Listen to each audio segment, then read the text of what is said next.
Hello and welcome to Inside Edition to discuss national, regional and international issues in depth. Each year, the U.S. Department of State honors individuals around the world who have devoted their lives to the fight against human trafficking. These individuals include NGO workers, lawmakers, government officials, survivors of human trafficking, and concerned citizens who are committed to ending modern slavery. They're recognized for their tireless efforts despite resisting opposition and threats to their lives to protect victims, punish offenders, and raise awareness of human trafficking trends in their countries and abroad. And today we are joined by one of them, which is considered the first GCC representative to be recognized as a Trafficking in Persons Report hero. We are joined by CEO of the Labor Market Regulatory Authority and Chairman of the National Committee to Combat Trafficking in Persons, Mr. Usama Apsley.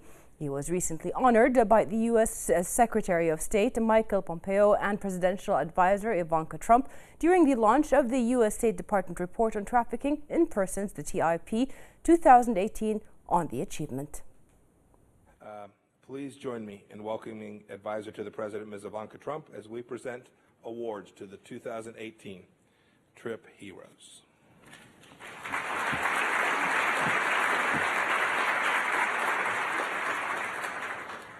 Thank you, Mr. Secretary, for your meaningful words and for using your voice for this important issue. And now we will ask each TIP Report hero to stand up when I call out their name and country and join us to receive their award.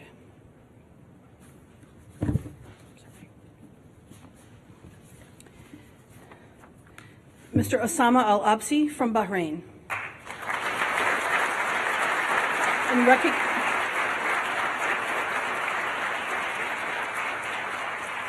In recognition of his perseverance in advocating for victim-centered policies within the government by establishing one of the region's top shelters for trafficking victims, launching the government's new national referral mechanism for trafficking victims, and spearheading efforts to reduce the vulnerability of foreign workers by reforming the government sponsorship system.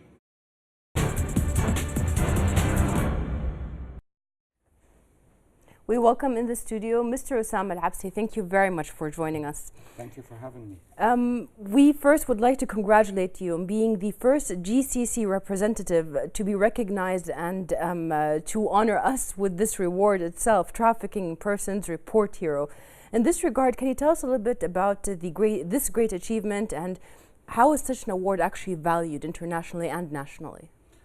Well, first of all, the award itself is as important as it is. It's not as important as Bahrain getting Tier 1 as the first country in the Middle East and Africa to achieve this status. Had I been given the award without Bahrain achieving this status, the award itself would have been meaningless. Yes. Because the award recognizes the efforts, and I received it in my capacity as chairman of the National Committee for Combating Trafficking. So I represent the committee that represents the efforts of Bahrain. The award is not personal. I don't like to think of it that way. It was a collective effort, not of individuals, but of whole of government approach. We addressed it together since the reorganization of the National Committee back in 2015. And this comes only as a recognition to a long struggle, a lot of effort. Everyone pulled their weight within government and civil society. And I just happen to represent them. Yes. Mr. Apsley, we know that these efforts have been going on for years. You've been heading the committee and you've been head of this entity for a while, and there are a lot of changes that happened. We can see within the last 6, 7, 10 years. What can you tell us about the ones that for you stood out the most, the changes that you see stood out the most that might basically be the reason behind being happy about an award like that you've received? To start with, the crime of trafficking in persons, and you rightly said the term modern slavery, was misunderstood originally. People thought or associated only with vice trade, and just kind of narrowed the definition. Yes. So the first thing we needed to do is to expand the definition in accordance with the law and get people to be aware of what are the practices that could be or could fall under the legal definition of trafficking, including forced labor, including debt bondage, including servitude. So it's not only about vice or prostitution or things like that. Yes. And I think the biggest achievement was to create this awareness, both at an official level, a unified understanding in every ministry, in every police station, in every first respondent, as well as create the awareness within society. So everything else that comes, everything that is either a structure, a building, a process, all of these come after the realization, after you've created the awareness. And that is where the real challenge comes. Trafficking happens around us. Trafficking happens in everywhere we go. We are, as normal citizens, we are not immune. We are not sheltered from it.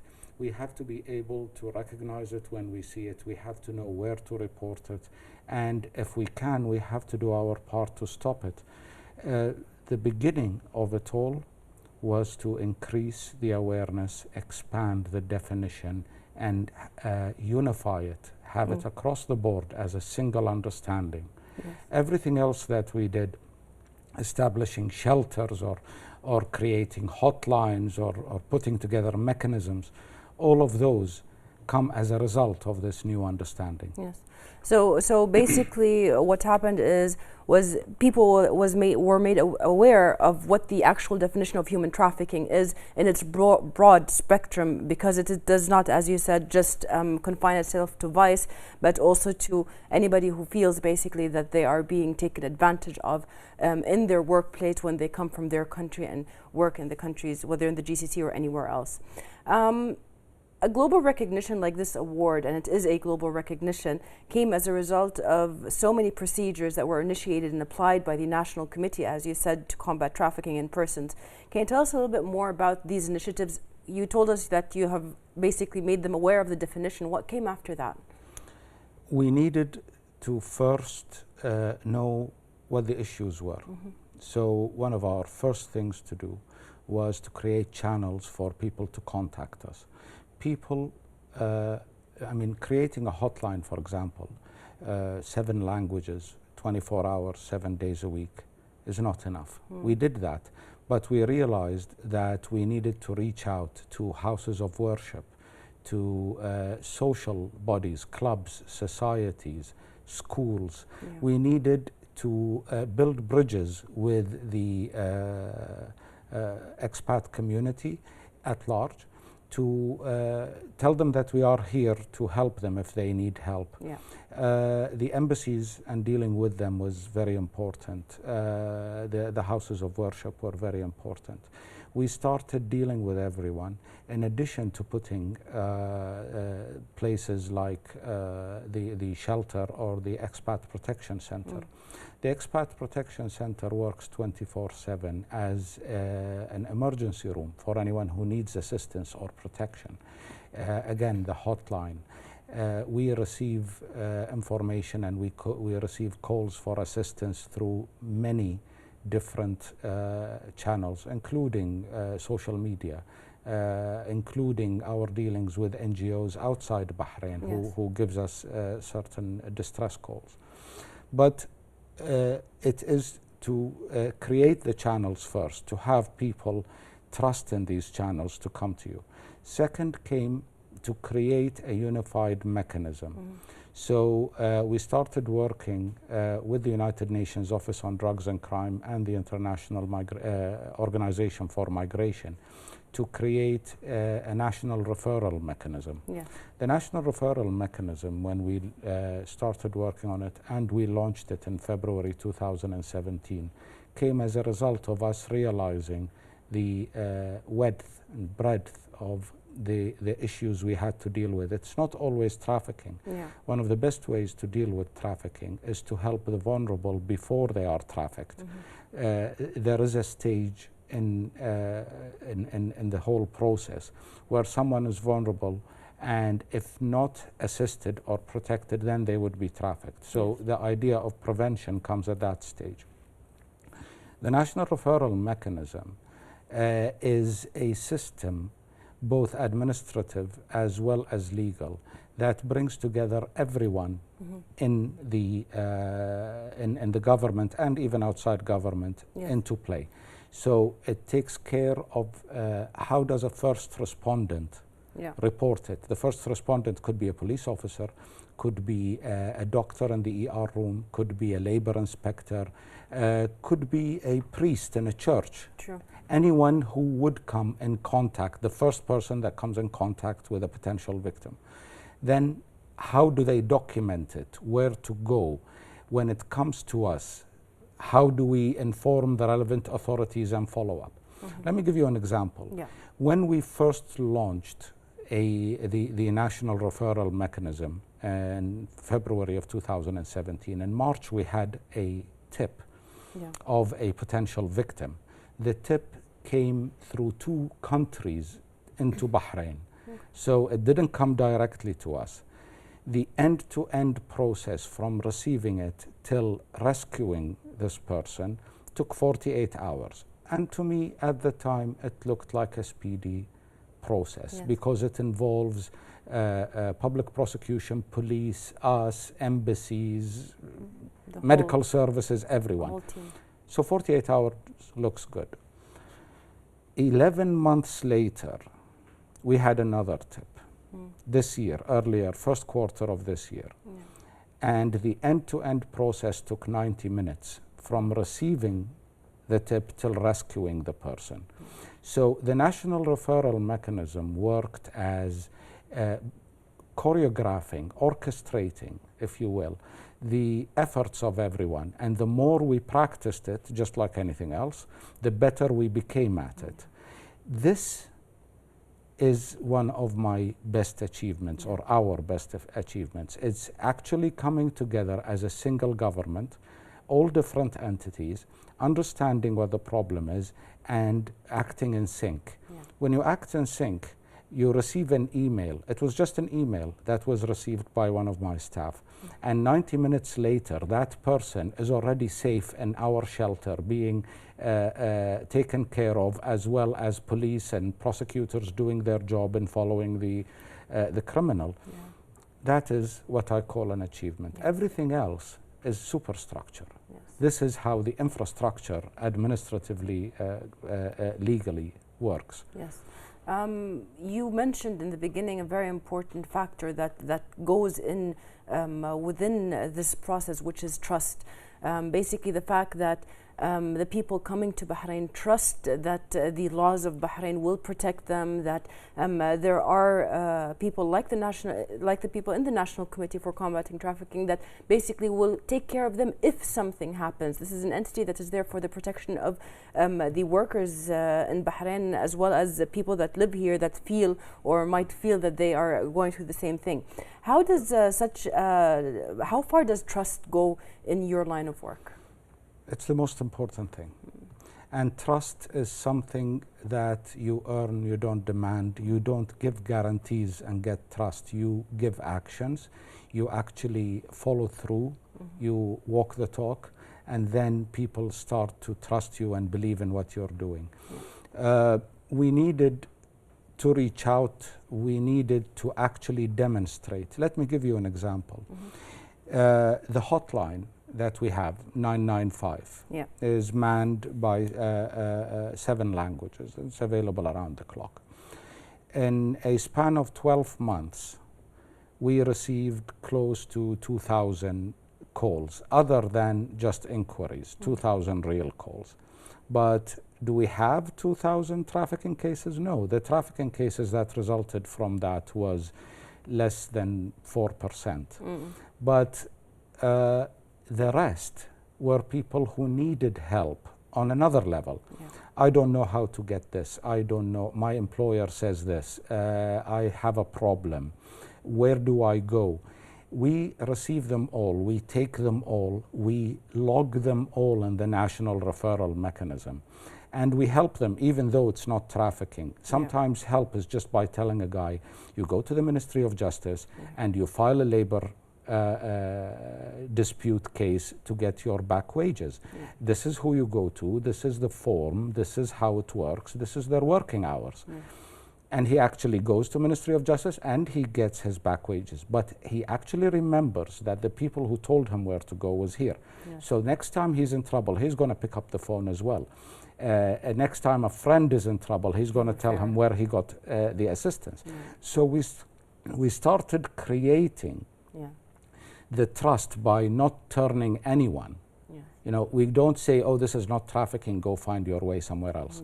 We started assisting people, and when doing so, people will remember, because we have the advantage of being in our own country, amongst our own people, knowing our own systems. You got to put yourself in the position of somebody who's not in his country, who needs the assurance. It's not enough that our laws protect the expats in Bahrain. The expats need to know that the laws protect them, need to know how to get access to justice, how to get their dues. And if they don't get that assurance in a practical, positive experience, they won't trust the system. So you start by creating trust through positive experiences. We never turn anyone at all. The experiences are a very big part of this, and the National Committee to Combat Trafficking in Persons places a very high priority on their international outreach activities especially. Can you tell us, how did this help to represent the Kingdom's efforts specifically in the field of protecting people from human trafficking?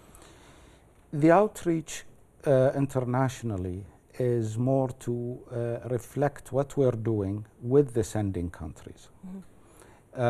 We need to, first of all, realize that trafficking is a cross-border, is a transnational crime. It seldom starts where it actually occurs. Most of the time, it starts in the country of origin, not the country of destination. So we need to cooperate with the sending countries. We need to cooperate to prevent it and to prosecute it and to take care of the victims. Even after they go back to their country. So basically, internationally, what we try to do, first of all, we do a lot of bilaterals with sending countries that we know we have issues with some of their citizens when they come as potential victims. We also take this into multilateral forums such as United Nations, such as the United Nations Social and Economic Committees regionally, IOM, ILO, all of these bodies.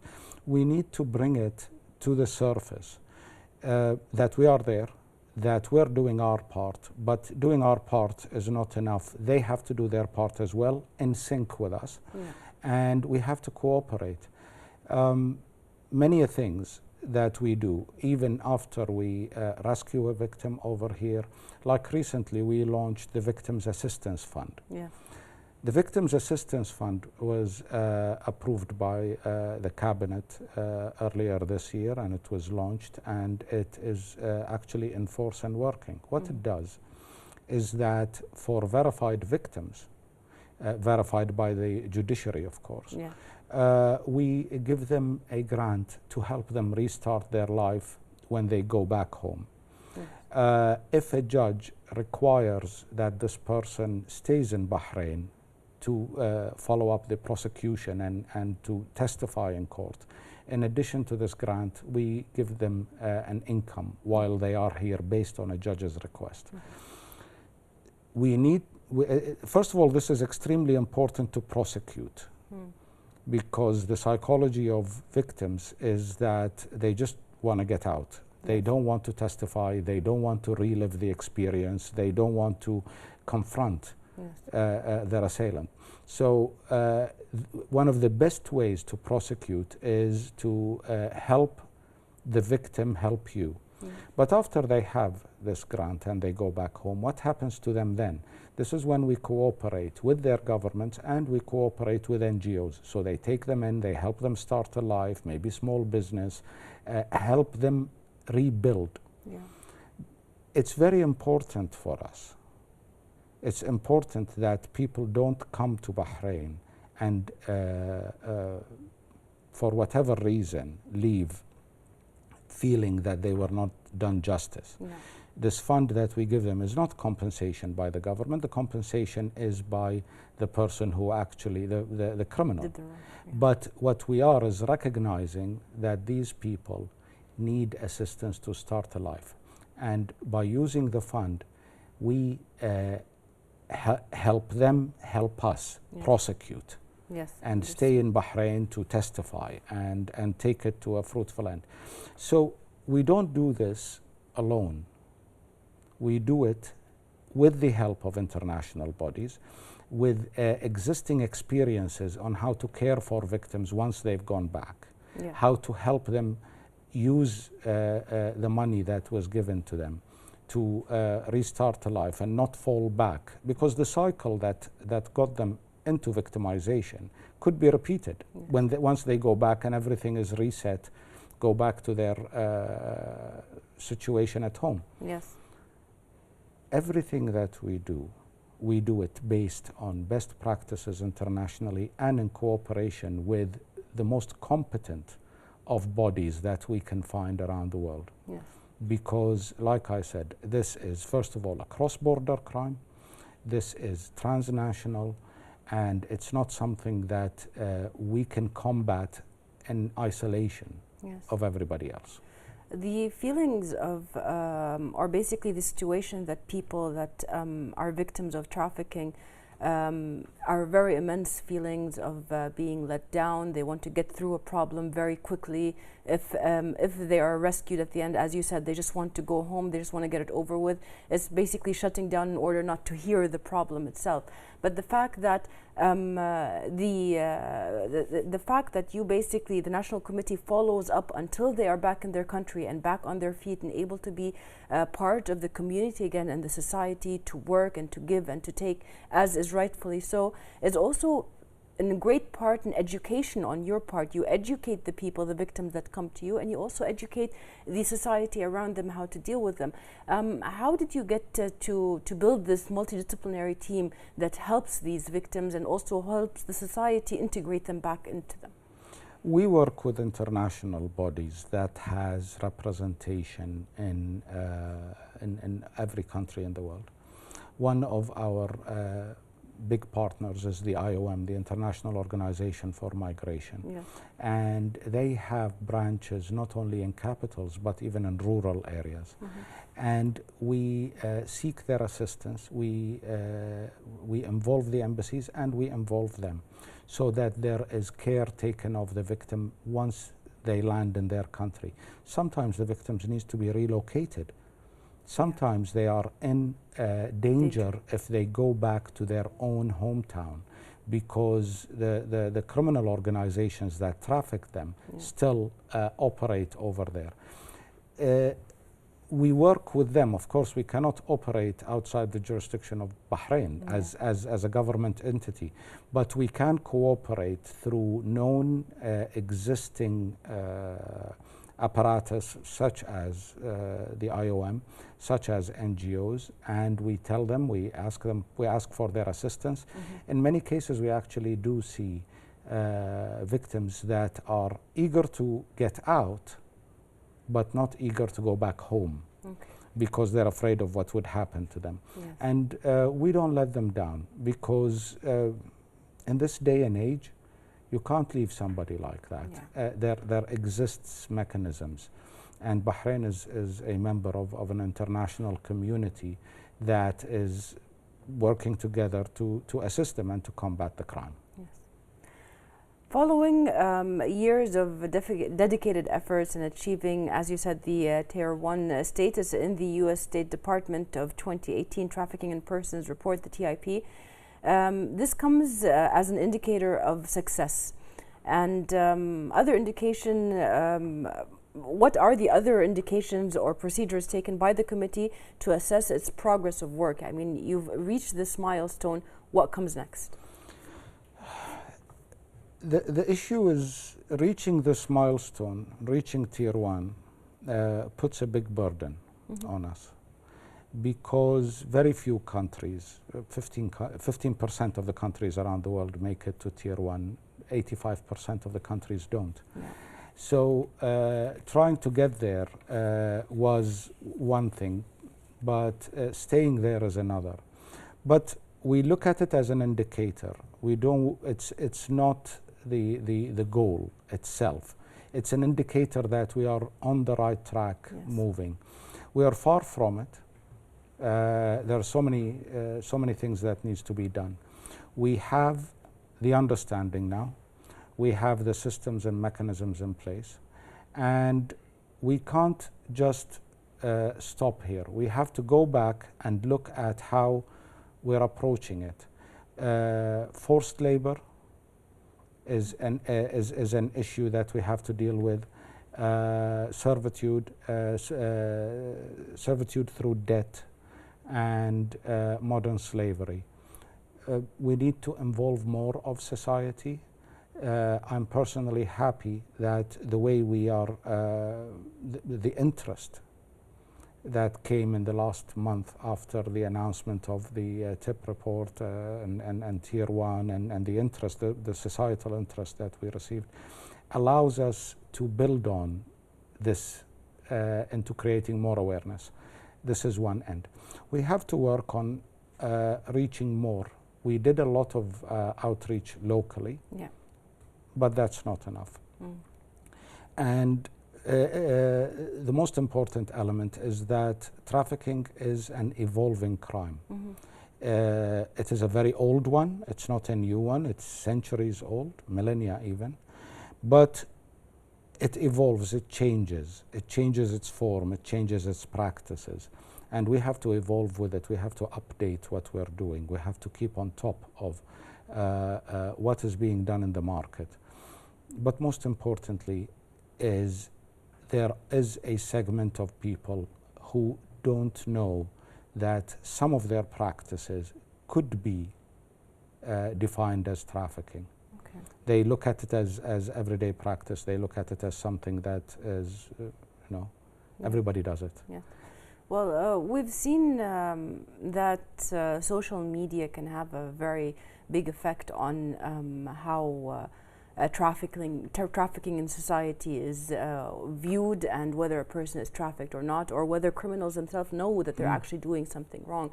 What can you tell us about the factor of containing media, or basically trying to save victims through media because of some of these videos that have come out recently? What can you tell us about how media is involved in basically saving these people? Media is extremely important, but you have to understand your audience. I'll give you an example. When we're looking at social media, in Bahrain, for example, the applications of choice are Twitter and Instagram. Yeah. In migrant communities, it is still Facebook. Yeah, true. So we need to work with the platforms that they operate. They use Facebook to communicate with their families back home. So we need to be active on Facebook to address them, while we need to be active on Instagram and Twitter to address our own nationals and create awareness. Yes. Because creating awareness is different between addressing the potential victim and addressing the community in which they live. So we have to work with multiple platforms. We have to understand multiple languages. Yes. And use whatever is accessible. Some of these workers in Bahrain, the only access they have is a simple mobile phone. Okay. There's not a laptop or a computer or a satellite TV, etc. And even if they're watching a satellite TV, there's a 5,000 channels. You can't be on 5,000 channels. True. You have to choose the medium that works for them, and do it both here, and because of the technology now, do it here and do it in their home countries. Yes. sometimes they get advice from their home countries on where to go in Bahrain, which is an extremely interesting phenomenon. Yes. But this is where we start dealing with the NGOs in their countries and the government in their countries so that their families know who to address. The case that I told you about with the 90-minute rescue, Yes. it came from a family member over there. The family member in the country found our email and addressed us directly. So it's not the worker, but it's somebody in his country or her country. Now, we need to be accessible to their family members. True. Their family members come from 194 countries around the world. We have to be there in all of these countries. And they have to have the right information. And they have to have the right information. This is the size of work that we need to do. Perfect. So reaching Tier 1 was one milestone. Another milestone is that Bahrain has presented its first voluntary national review at the high-level political forum for sustainable development of the UN Economic and Social Council during the period from 16th to the 19th of July this year. During Bahrain's participation, our guest, the CEO of the Labor Market Regulatory Authority, the LMRA, and Chairman of the National Committee to Combat Trafficking in Persons, the NCCTP, Usama Apsley, took part in a panel discussing the title Migration Governance in GCC Countries Towards Safe, Flexible and Sustainable Societies, held in partnership with the government of the Philippines and cooperation with the International Organization for Migration, the IOM, and the Migrants Forum in Asia as part of the accompanying events of the high-level political forum on sustainable development at the UN's headquarters in New York. Bahrain's review received wide appreciation, and in particular in regards to the issue of protecting the rights of expatriate workers and the facilities provided to them. The government of Bahrain has been very involved in the negotiations for this global compact for safe, orderly, and regular migration. As a country that receives many foreign workers, Bahrain has shown a very progressive approach, ensuring that migrant workers in particular have the opportunity to change employers. This is an issue in many countries that has restricted the rights of migrants, and that I think this step is good for the economy, it's good for employers, it's much better for migrants. So it has featured, I think, as a very progressive step that we have to hope many other countries, both in that region and throughout the world, will want to follow. Bahrain has been really enormously innovative in addressing human trafficking and being very open and honest to look at really underlying the incidence of human trafficking and how to address it. I'm quite impressed at how the government has taken an honest look at particularly human trafficking in the labor market situation. Mr. Al-Absi mentioned that a 24-hour, 7-day-a-week hotline was open to be available for victims of trafficking, and found that the majority of people who access that hotline needed information about laws, regulations, access to justice, information about functioning in Bahraini society. And in the Bahrain, the majority of cases of trafficking were found to be in the context of labor exploitation and abuse, whereas in other parts of the world, we often see that more focus on sexual exploitation and abuse. Here in Bahrain, in addition to being available to victims or potential victims and giving them means of redress and access to assistance as well as to justice, the government has taken a real stand in terms of prosecuting the perpetrators and taking criminal action against those who engage in trafficking activities. There have been very few countries in the world who have been able to successfully undertake prosecutions, which sends such an important message in a justice system. Bahrain has one of the best laws in the GCC area when it comes to migrant protection. And in fact, looking at your reforms, we are hoping that it will snowball to the rest of the GCC area. what LMRA is doing for our migrants is something that's very commendable. And in fact, Bahrain has been a very good host to 60,000 Filipinos who are living and working there, who are very happy and who would like to stay. The government of the Philippines is very thankful to the government of Bahrain, and this year we celebrate our 40th year of diplomatic relations. We really value what you bring to the table.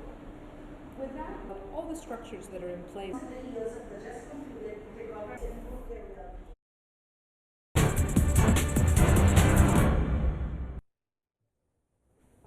Welcome back.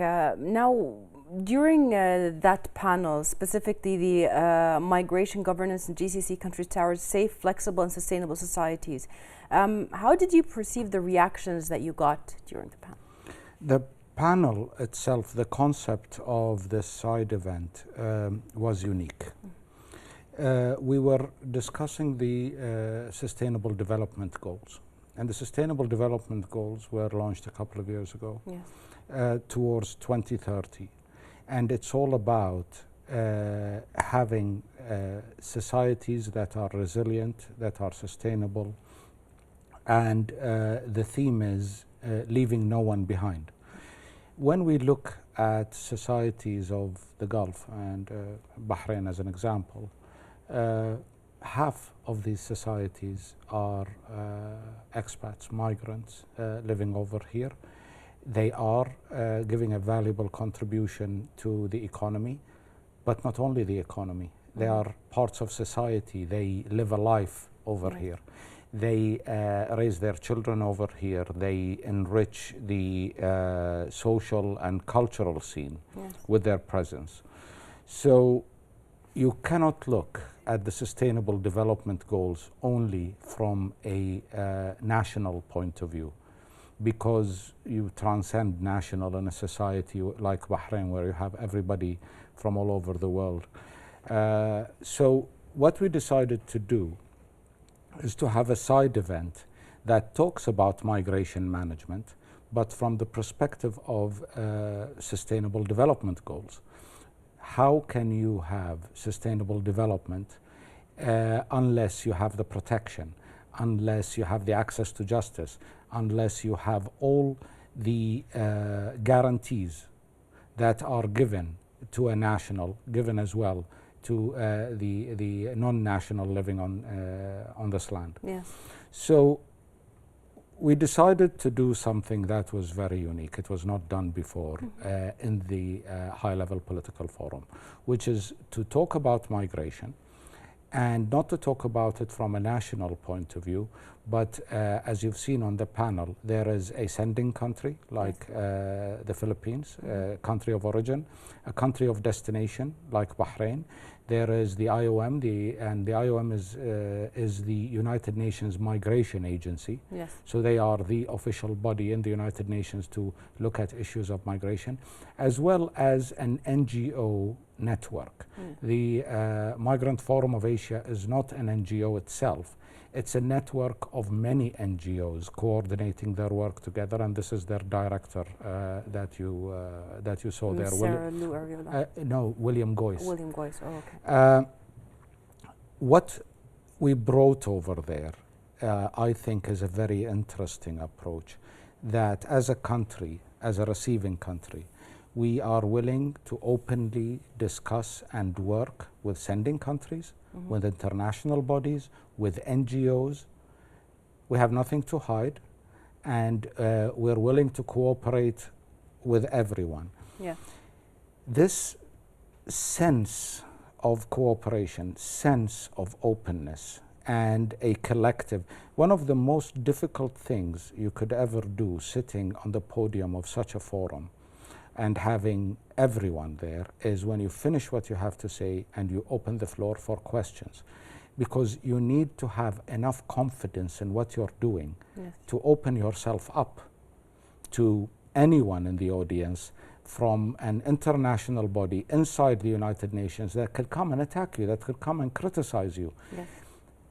We went over there with the confidence that what we're doing is right, with the confidence that that the collectiveness brings. Yes. We're not alone. Yeah. We don't shy away from cooperating with the sending countries openly, international bodies openly, NGOs openly. If we have a problem, as you've heard Michelle Klein said, you admit you have a problem, you start addressing it. Yeah. That spirit was unique in that particular forum, Yes. and was very well received. Yes. To the degree that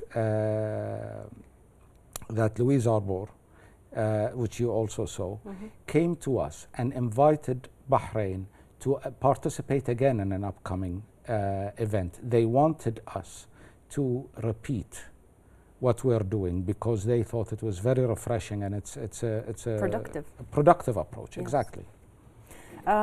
Well, when people listen to us speaking here about basically keeping the laws and protecting the migrant people that are coming to Bahrain, there is a lot of confusion with the society when it comes to migration. Migration doesn't necessarily mean that the person is leaving their country and coming to live somewhere else forever. It could be that they are coming, as in Bahrain the case is many times, they come to work in Bahrain and then they gather the money and collect themselves and they go back to their countries and build their own businesses, their homes, and so on. We have very terrible abuses of migrant workers all around the world. We have war-stricken countries where the people run away in order to work somewhere else and they don't find work. Can you tell us about, just set the record straight for how migration is different when we talk about migrants coming to the GCC or to Bahrain in particular, and people that are running away from war-stricken countries and migrating to whether the European Union or the US or any other countries, and how they're treated there? Thank you so much for this question. We need to set the record. In Arabic, we have a problem. There is migration and there is immigration. Yes. Migration is circular, is temporary. In accordance with the United Nations, anyone living outside his country for a year, for whatever reason, is a migrant. Yeah. So even our children studying abroad, they're migrants. Anyone who lives outside his country is a migrant. An immigrant is somebody who changed country, went for good. Unfortunately, in Arabic, we only have one word for that, which is hijrah. It works for both, and this is where the confusion in Arabic comes. There is another one, a sub-category of migration, which is refugee. Yes. Which is war-stricken, yes. Sometimes natural disasters, whether the natural disasters are fast or slow, like environmental degradation. The United Nations right now is working on two compacts, the Global Compact for Migration and the Global Compact for Refugees. Yes. They're working in parallel in order to create the clear distinction between what is a refugee status and what is a migrant status. Yes. Immigration is a case, all cases, all three, immigration, migration, and refugees, are cases of national sovereignty. So any destination country has the right to say whether they're going to take migrants, immigrants, or refugees or not, and under what conditions. So nobody is disputing that. But it is a global phenomenon. It happens. Migration has been happening for thousands of years. Yes. And even refugee status, although it is a new word, refugee status have been happening for thousands of years for all kinds of natural disasters and wars. Yes.